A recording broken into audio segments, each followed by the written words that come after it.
Jesus Cristo é o Senhor no céu,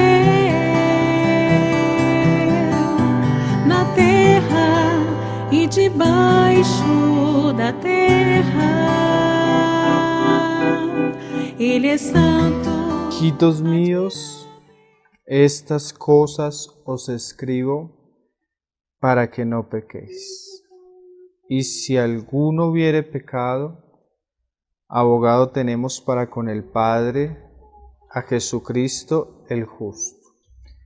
Y Él es la propiciación por nuestros pecados, y no solamente por los nuestros, sino también por los de todo el mundo. Entonces, esos serían los dos versos que hoy vamos a considerar en nuestra serie sobre el estudio de Primera de Juan. Vamos a hablar un poco acerca de la propiciación por nuestros pecados y un poco de la propiciación de los pecados de todo el mundo. ¿Qué es la propiciación? Esto es la esencia del Evangelio, hermanos. Estos son temas que son importantes porque atañen a la centralidad de la fe nuestra. ¿Amén? ¿Qué es propiciación? Propiciación es el acto mediante el cual se apacigua la ira de Dios obteniendo su favor.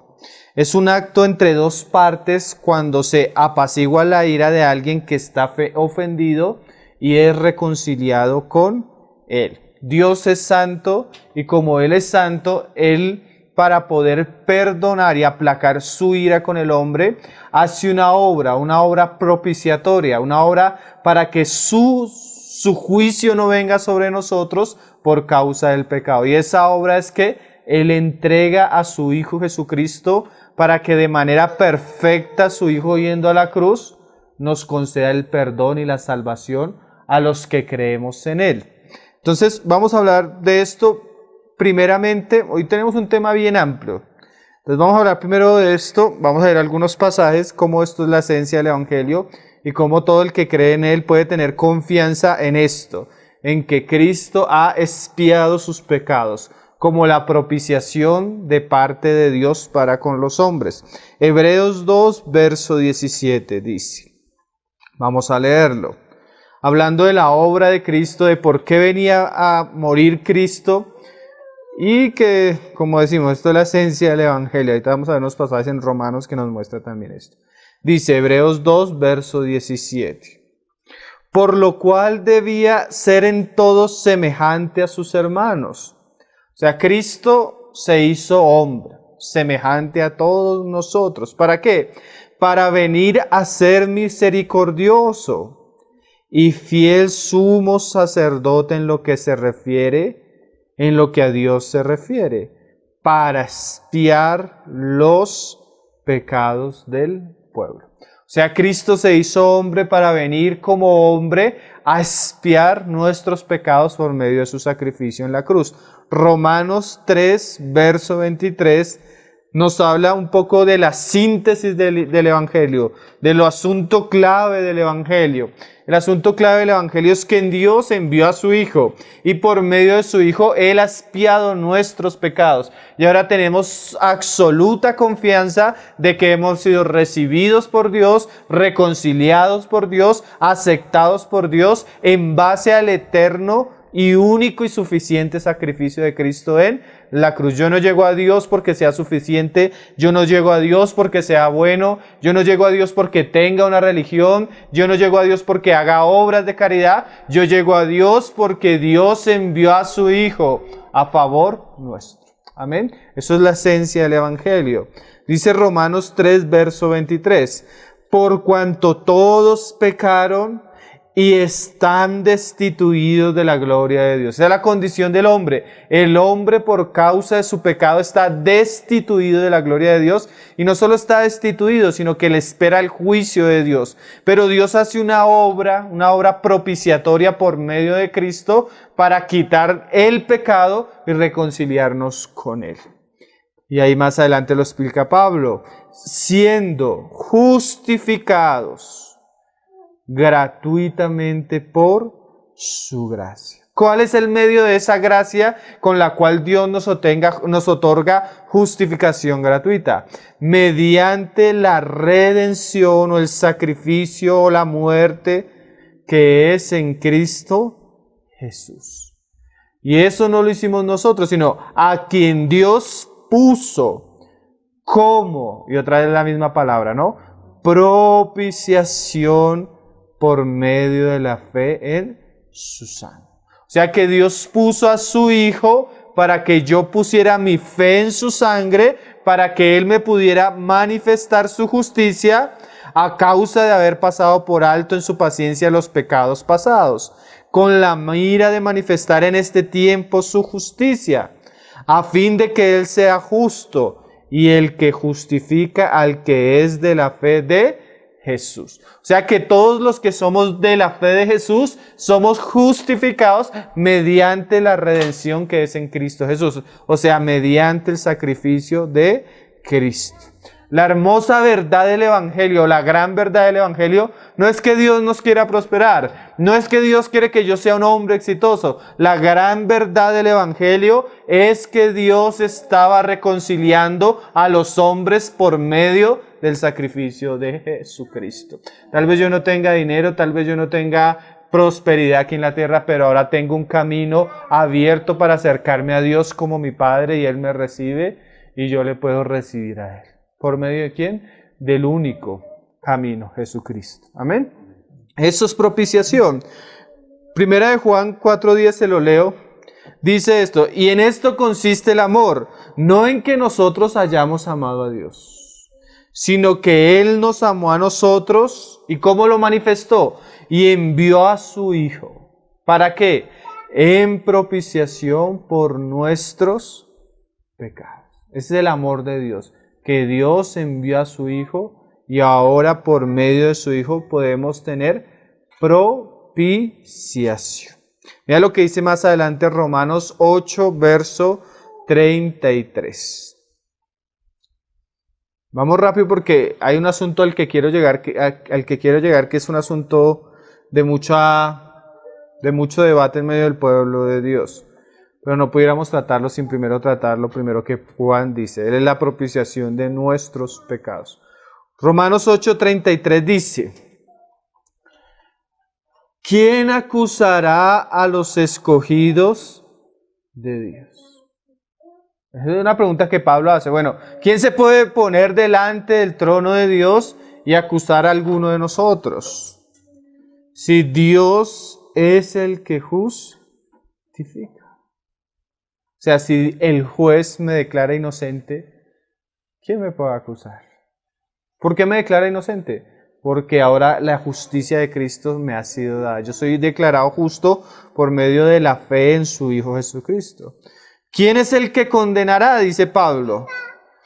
Si Cristo es el que murió, más aún el que también resucitó, el que además está a la diestra de Dios, el que también intercede por nosotros. O sea, ¿quién nos va a acusar si Cristo murió por nuestros pecados? O sea, el creyente debe tener absoluta certeza de que sus pecados han sido exhibidos. Su acta de decreto ha sido borrada en la cruz y ha sido redimido y perdonado por la obra de Cristo. Ya nosotros, aunque parezca muy espiritual, yo ya no puedo acercarme como el publicano y decir: Señor, sé propicio a mi pecador. Yo ya no puedo decir eso, porque si ya estoy en el Evangelio, ya tengo que decir: gracias, Señor, porque tú fuiste propicio a mis pecados en Cristo Jesús. ¿Sí ve la diferencia? El publicano se paraba delante de Dios viendo su pecado y no podía alzar su cara. Ahora el cristiano que ha visto su pecado, pero que ha visto a Cristo crucificado, ya puede venir confiadamente al Padre y decirle: gracias, Padre, porque tú has expiado mis pecados en la cruz de Cristo. Amén. Él es la propiciación por nuestros pecados. Pero el asunto ahora no es solo Él es la propiciación por nuestros pecados, sino por los de todo el mundo, dice Juan. Amén. Entonces vamos a estudiar un asunto que es de debate, pero es bueno que nosotros lo conozcamos antes de que nos lo encontremos en el camino. Volvamos a 1 de Juan 2, verso 1 y verso 2, que son los pasajes que vamos a considerar.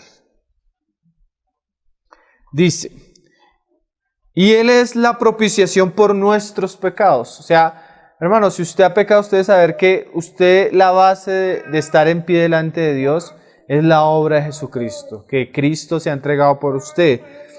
Pero Juan no solamente dice eso, sino dice, y no solamente por los nuestros, sino también por los de todo el mundo.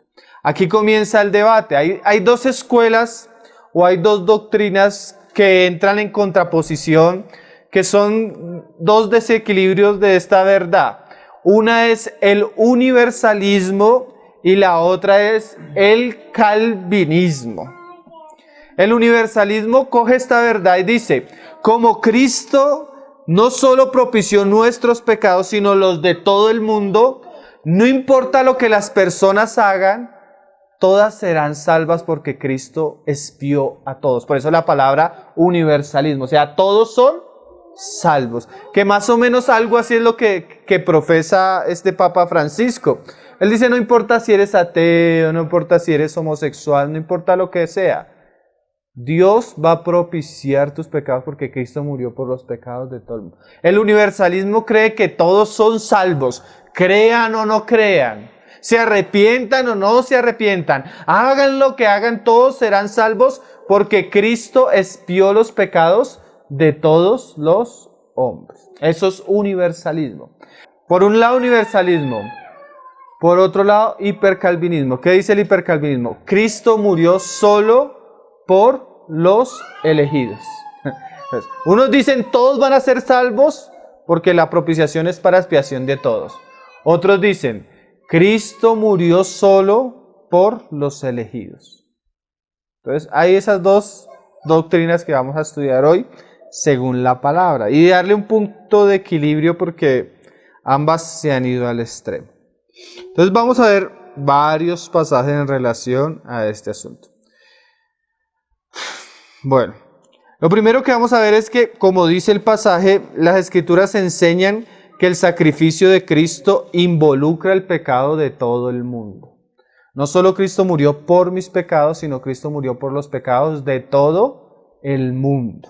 Eso no quiere decir universalismo. ¿Por qué? Porque aunque Cristo fue la propiciación por los pecados, no solo de los creyentes, sino los de todo el mundo, no todo el mundo va a ser salvo, porque la palabra nos muestra por ciertos pasajes que no todo el mundo van a ser salvos, pero sí la Biblia nos muestra que el sacrificio de Cristo es suficiente no solo en capacidad, sino en alcance y en intención, dado para salvación a todos los hombres. Juan 1, verso 29. Mira cómo Juan comienza a hablar de estos asuntos. Vamos a ir a este pasaje rápido. El siguiente día, Juan 1, verso 29. Vamos a mirar primero los pasajes que hablan de cómo el sacrificio de Cristo no solo incluye a los elegidos como hablan los calvinistas, sino que incluye a todos. Aunque ese incluir a todos no quiere decir que todos van a ser salvos, porque hay otras cosas que dice también el Evangelio. Mira lo que dice Juan 1, verso 29. Al siguiente día vio Juan a Jesús que venía a él y dijo, he aquí el Cordero de Dios que quita el pecado del mundo. O sea que cuando Juan ve al Cordero y ve el sacrificio que iba a hacer este Cordero, decía, este sacrificio es suficiente para quitar los pecados de ¿quiénes? Del mundo. Y la palabra mundo en el Evangelio de Juan incluye a todos los hombres. O sea, Cristo vino a morir y a quitar el pecado de todos los hombres. Esto no quiere decir que todos los hombres van a ser salvos, porque aunque Cristo quita el pecado de todos los hombres, manda a los hombres a que se arrepientan y crean para ser salvos.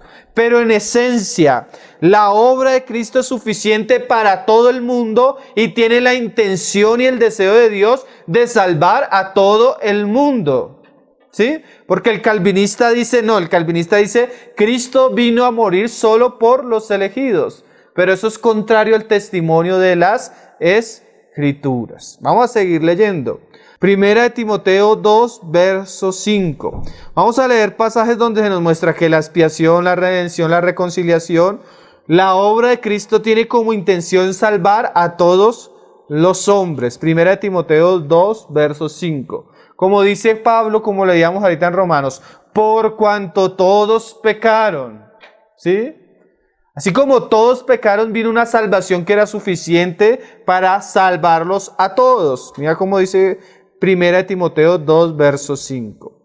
Porque hay un solo Dios y un solo mediador entre Dios y los hombres. O sea, si usted quiere ir a Dios, solo encuentra un camino. Jesucristo, hombre. No es María, no los santos, no es una religión, no son las obras, no es el guardar el sábado, no es dejar de comer ciertas cosas, no es asistir a un culto, sea cristiano, sea católico. El único camino, la propiciación de Dios para los hombres es Jesucristo y su muerte. Amén. Pero ese camino es abierto para todos los hombres. Yo no puedo decir que ese camino es exclusivo para un grupo de personas elegidas cuando la palabra me habla que hay un anuncio que debe ser dado para todos. Mira cómo lo dice Pablo, el cual se dio a sí mismo en rescate. ¿Por quiénes? Por todos. El problema es que cuando usted entra a estudiar este asunto, para el calvinista todos no son todos, sino algunos.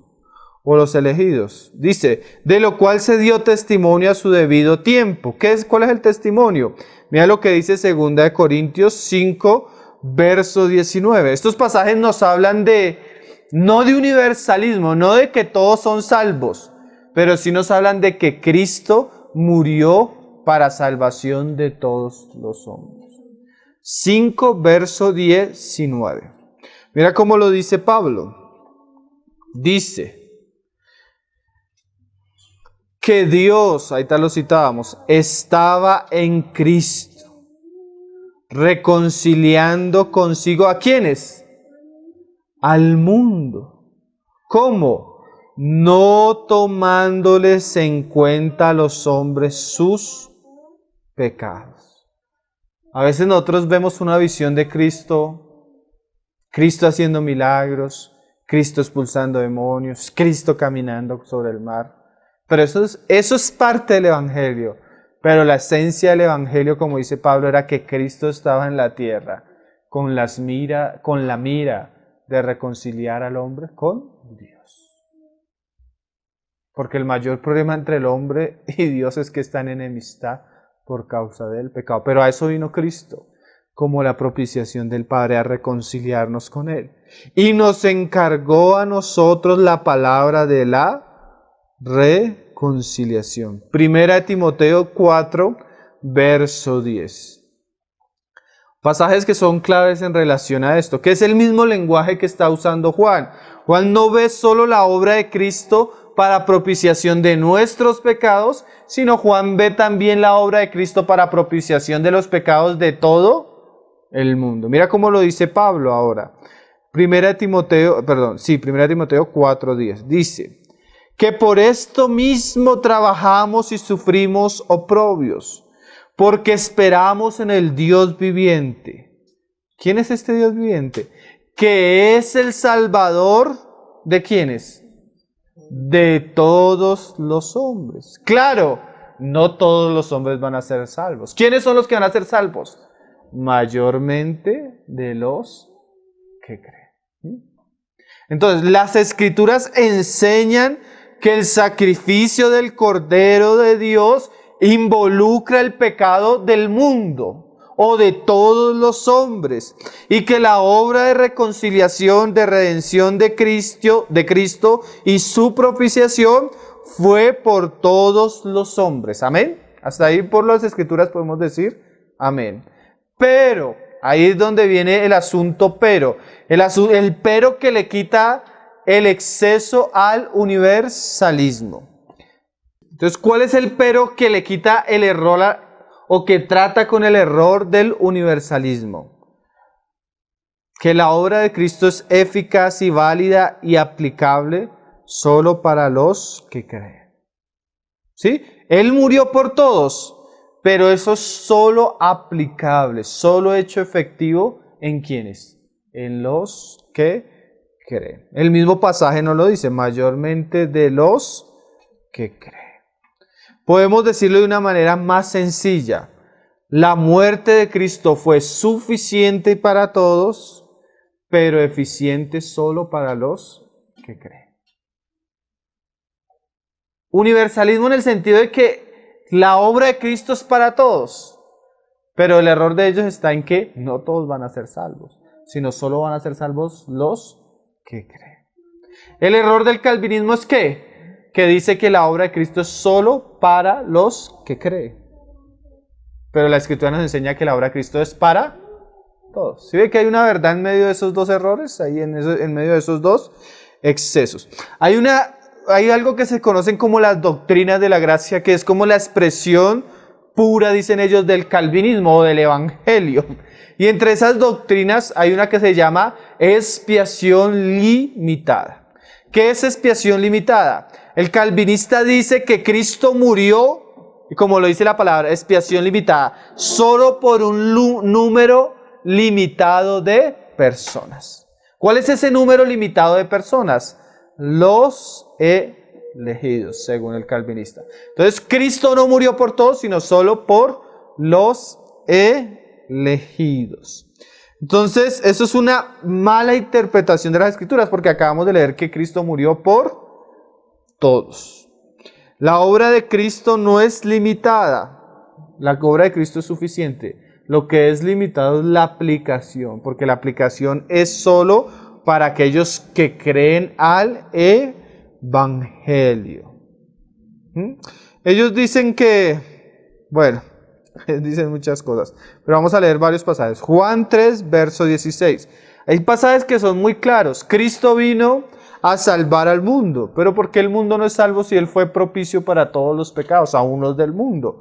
Juan 3, 16 nos lo explica, que son pasajes muy conocidos. Porque aunque Cristo murió por todos y la obra fue suficiente para todos, va a haber personas que se pierdan, hermano. Teniendo su religión y se van a perder. Teniendo sus buenas obras y se van a perder. Porque el único camino es Cristo. ¿Por qué se van a perder? ¿Porque Cristo no murió por ellos? No. Sino porque no se arrepintieron y creyeron en el Evangelio. Juan 3:16 lo dice. Porque de tal manera amó Dios al mundo que ha dado a su Hijo unigénito. Y ese dado su Hijo involucra ¿qué? Propiciación, expiación, reconciliación, todo lo que hizo Cristo en su muerte. ¿Para qué? Para que todo aquel que en Él cree no se pierda, mas tenga vida eterna. O sea, dio a su Hijo, ¿para qué?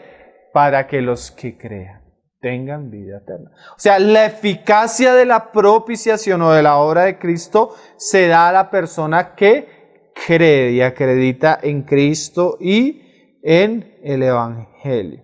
El calvinista, hipercalvinista o de extremo, dice que la cruz solo fue para los elegidos y que no tenía propósito para los no elegidos. ¿Quiénes son los no elegidos? Para ellos el no elegido es el incrédulo persistente, o sea, la persona que no recibe, para ellos son los no elegidos. Pero hermanos, la muerte del Hijo tenía la intención y el propósito de salvar a todos los hombres. O sea, ambos grupos, aún los que se van a perder, estaban incluidos en la obra de Cristo.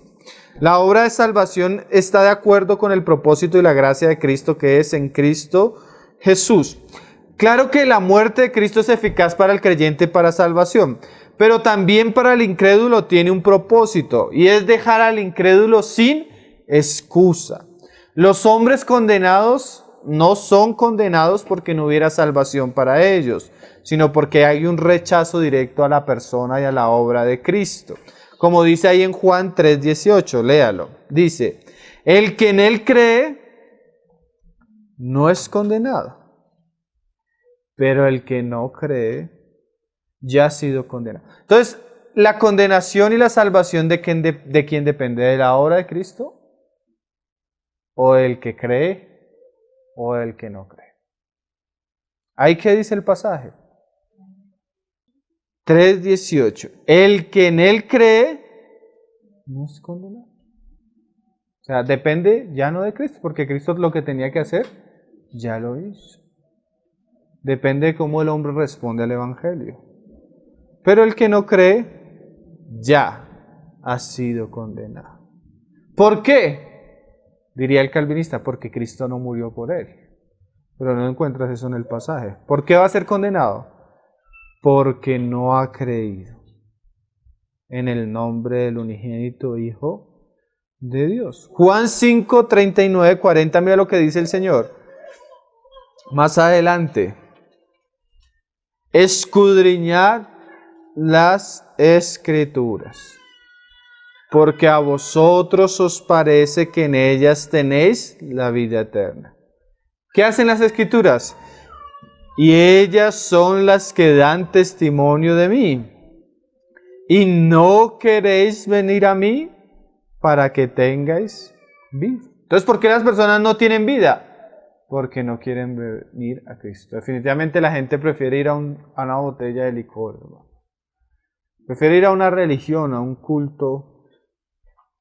Prefiere ir a cualquier cosa a veces y no ir a Cristo. Un incrédulo nunca podrá decir que no hubo provisión para su salvación o que nunca les fue ofrecido.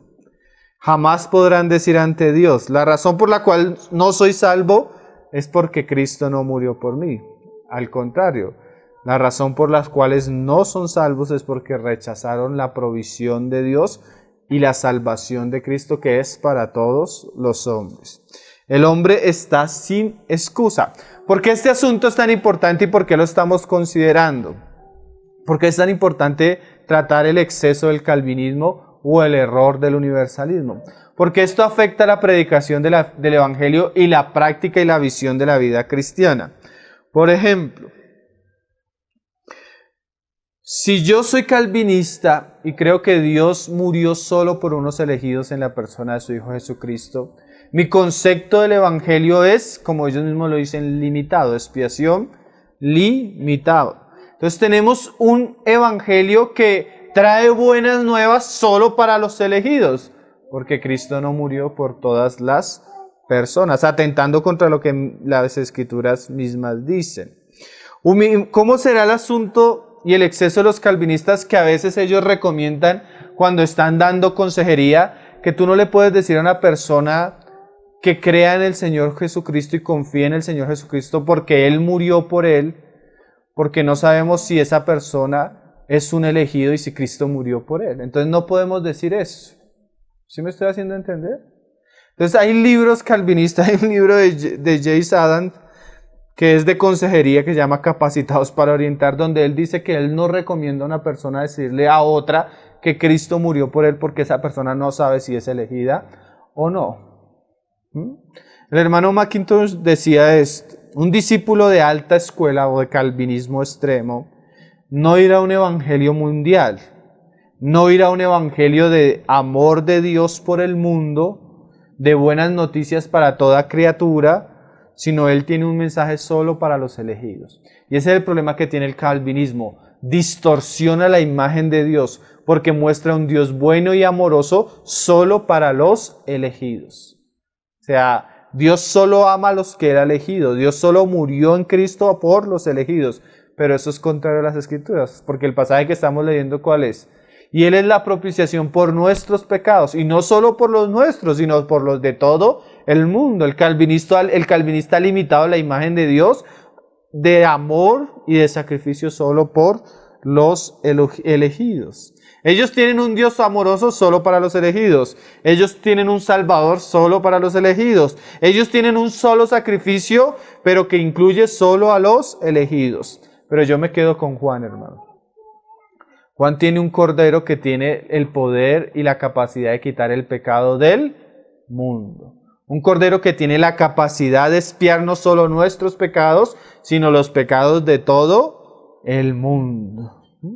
¿Cómo uno podría ofrecer el Evangelio bajo una perspectiva calvinista? ¿Cómo podríamos decirle a los hombres que hay un don gratuito si ese don no ha sido adquirido para ellos? Imagínate, es una contrariedad contra el Evangelio. ¿Cómo podríamos decirle a las personas, vengan a beber de la fuente de vida si no hay agua provista para ellos? ¿Sí? ¿Cómo podríamos decir a los hombres que se arrepientan y sean salvos si el Señor Jesucristo no da una provisión para ellos? ¿Cómo podemos decirle a una persona, tome la medicina y sea sanado, si no hay medicina para ella ni sanidad provista. Es un asunto serio, no es un asunto que atenta contra la centralidad del Evangelio y la universalidad de la obra de Cristo. El hermano Lindsay Alexander explicaba de esta manera sobre este supuesto de la expiación limitada, la doctrina de la gracia. Las invitaciones y promesas generales del Evangelio no tienen una base adecuada y parecen ser una mera burla o una oferta de algo que no ha sido provisto. Imagínate esto.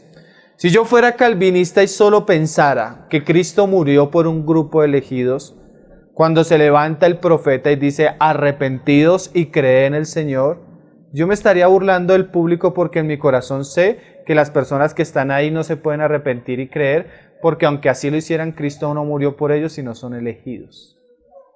Entonces Dios se está burlando de nosotros cuando nos dice, id y predicar el Evangelio a todo el mundo, porque Él sabe que su Hijo no murió por todo el mundo. Entonces es una visión bien distorsionada de la verdad, es una visión que distorsiona el Evangelio, distorsiona la imagen de Dios y comprime el sacrificio de Cristo que es por todos y lo hace limitado a cierto grupo de personas. Si un predicador, porque hoy en día las iglesias reformadas se enorgullecen de ser calvinistas y tenemos predicadores muy famosos que se enorgullecen de ser calvinistas reformados. Pero si yo fuera honesto al calvinismo y a lo que enseña el calvinismo, yo debería aplicar no que Cristo murió por nosotros, sino quizás Cristo murió por nosotros, porque no todos somos elegidos. ¿Quién sabe? Quizás Cristo derramó su sangre por ti. Tal vez la salvación ha sido provista para ti. Posiblemente Dios te haya escogido, haya muerto por ti. Y entonces las personas comienzan, cuando escuchan estas doctrinas, ¿será que yo seré elegido? ¿O será que no seré elegido? Entonces pone la confianza en si yo fui elegido según la soberanía de Dios o si no fui elegido, en vez de poner la confianza en la muerte que hizo Cristo por amor a todos. ¿Sí ven? Entonces la base no es que yo creo en Cristo, sino la base será que Dios me eligió. Entonces pone el punto de la salvación no en la fe en Jesucristo, sino en la soberanía de Dios. Cuando Dios mismo en su soberanía escogió que el hombre fuera salvo por medio de la locura de la predicación. ¿Sí me van a entender? Entonces le quita la responsabilidad a los hombres y se la atribuye a Dios.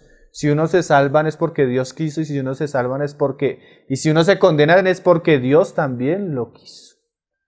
¿Y dónde está la responsabilidad del hombre? ¿Para qué predicamos el Evangelio si el hombre no tiene una responsabilidad al oír y creer o no creer?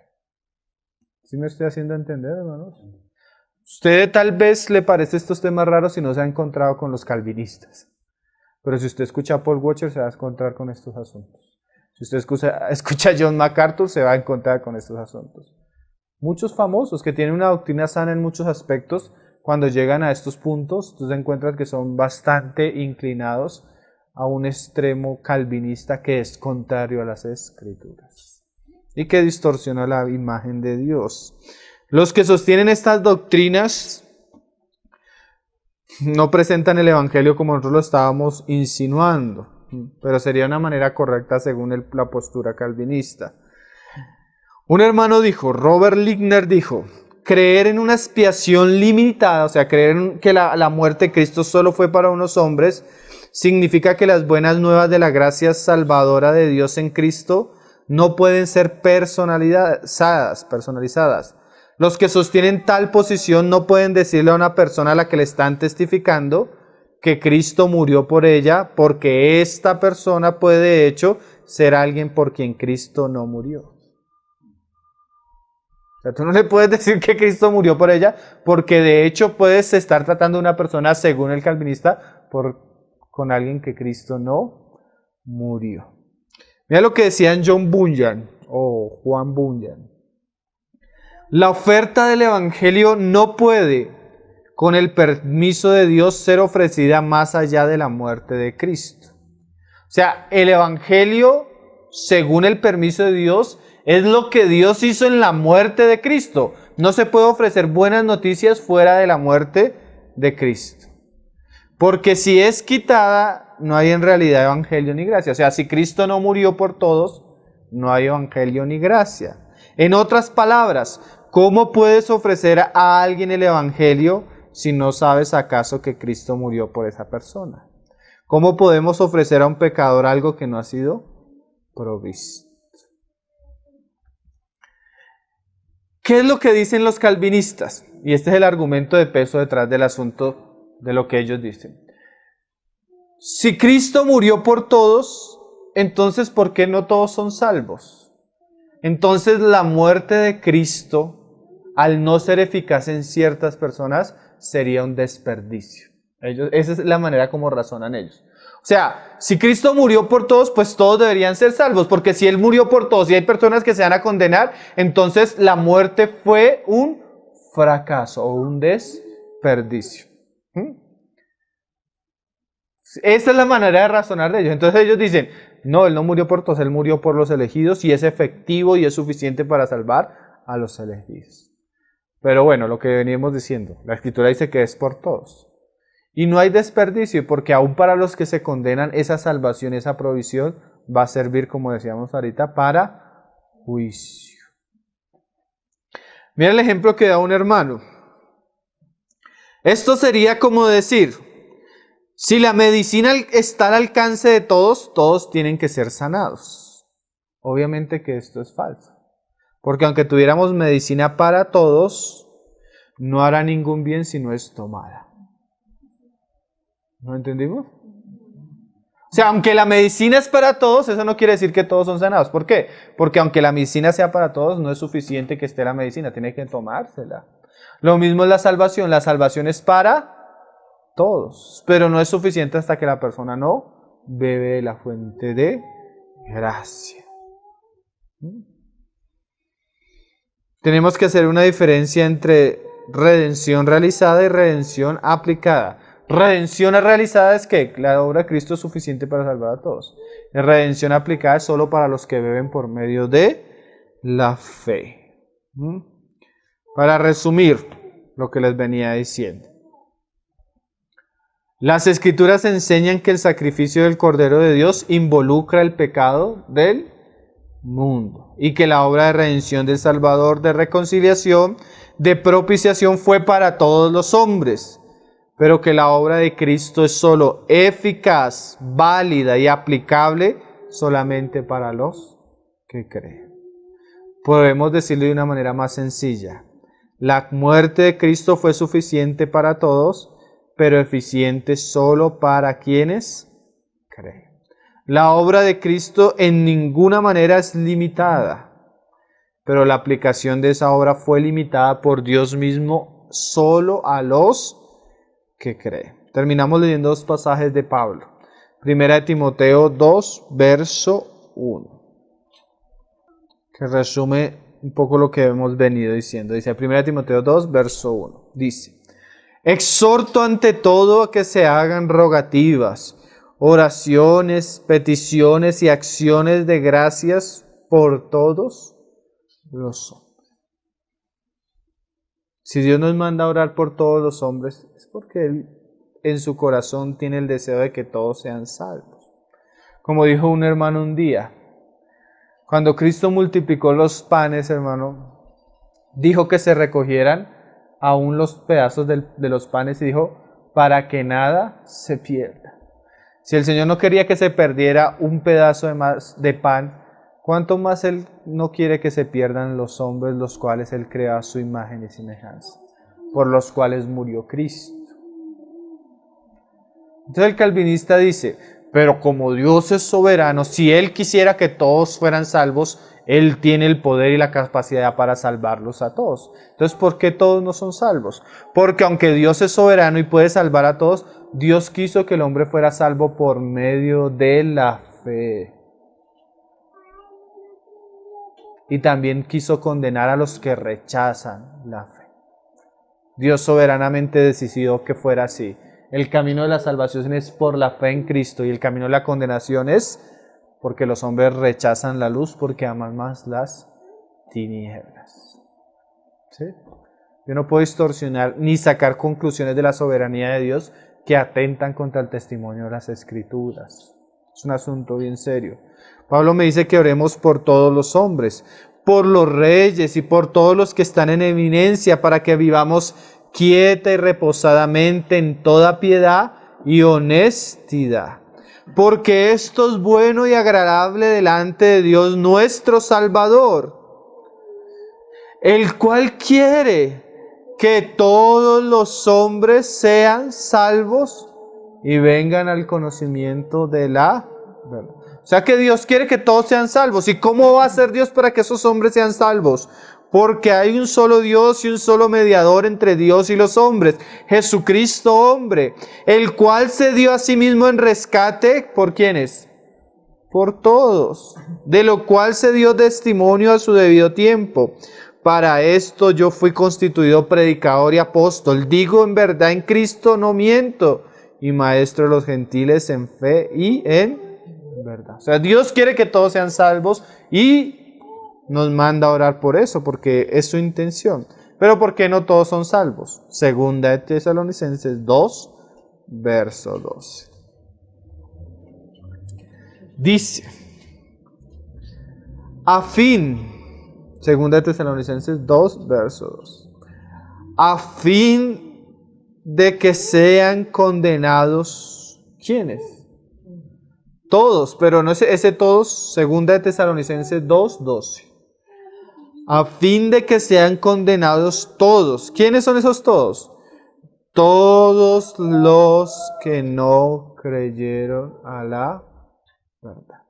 O sea, tenemos un Salvador que es para todos, pero hay algunos que no creyeron a la verdad, sino que se complacieron en la injusticia. Entonces el tema de hoy es la propiciación por nuestros pecados y por los de todo el mundo. O sea, Cristo murió para quitar nuestros pecados y los de todo el mundo.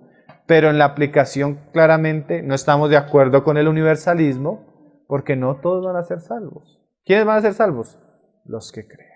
Y no estamos de acuerdo con el hipercalvinismo ni con las doctrinas de la gracia, porque creemos por el testimonio de las Escrituras que Cristo no solo murió por los elegidos, Cristo murió por todos. Y podemos salir a predicarle a cualquier criatura que Cristo murió por ella. Si esa persona no se salva, no es porque Cristo no haya muerto por ella, sino porque ella rechaza esa gran verdad, que es el camino de salvación que Dios le ha dado a los hombres. Entonces, como dice Juan, Él es la propiciación por nuestros pecados. Pero yo no puedo quedarme porque el calvinista le pone el punto final ahí. Juan sigue, y no solamente por los nuestros, sino también por los de todo el mundo. Entonces vamos a dejarlo hasta ahí, hermanos.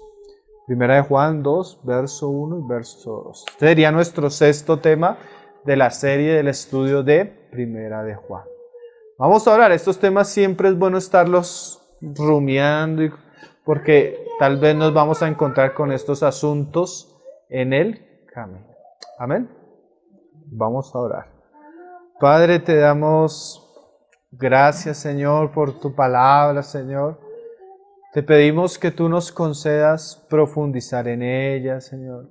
Que nos concedas ser entendidos en ella. Tú nos concedas conocer la verdad, llegar al pleno conocimiento de la verdad. Guárdanos de los errores, guárdanos de los excesos, guárdanos de los extremos, Señor. Y concédenos caminar por la línea fina de la verdad, Señor. Concédenos trazar la Escritura de una manera fiel como tú la has revelado, Señor. Ayúdanos, guíanos a toda verdad. Creemos en la obra de tu Espíritu Santo que nos conduce a toda verdad. Enséñanos, Señor. Queremos edificar nuestra casa sobre la roca, y la roca son las palabras de Cristo, Señor. Guárdanos aún de los excesos de los hombres y afírmanos en el fundamento que eres tú mismo, Señor, y el testimonio de las Escrituras. Te damos gracias por este tiempo, gracias por lo que nos permites considerar, Señor, y concédenos perseverar en lo que tú nos estás revelando por tu palabra, Señor. Agradecemos, Señor, el hecho de que podemos venir hoy a ti reconciliados como hijos tuyos, Señor, en plena confianza de que tenemos un abogado delante del Padre que intercede por nosotros, que ha derramado su sangre por la cual podemos venir confiadamente al trono de la gracia y alcanzar oportuno socorro y misericordia. Te alabamos y te exaltamos, Señor Jesús, por los siglos de los siglos. Bendito es tu nombre, Señor. Amén. Ao leão de Judá.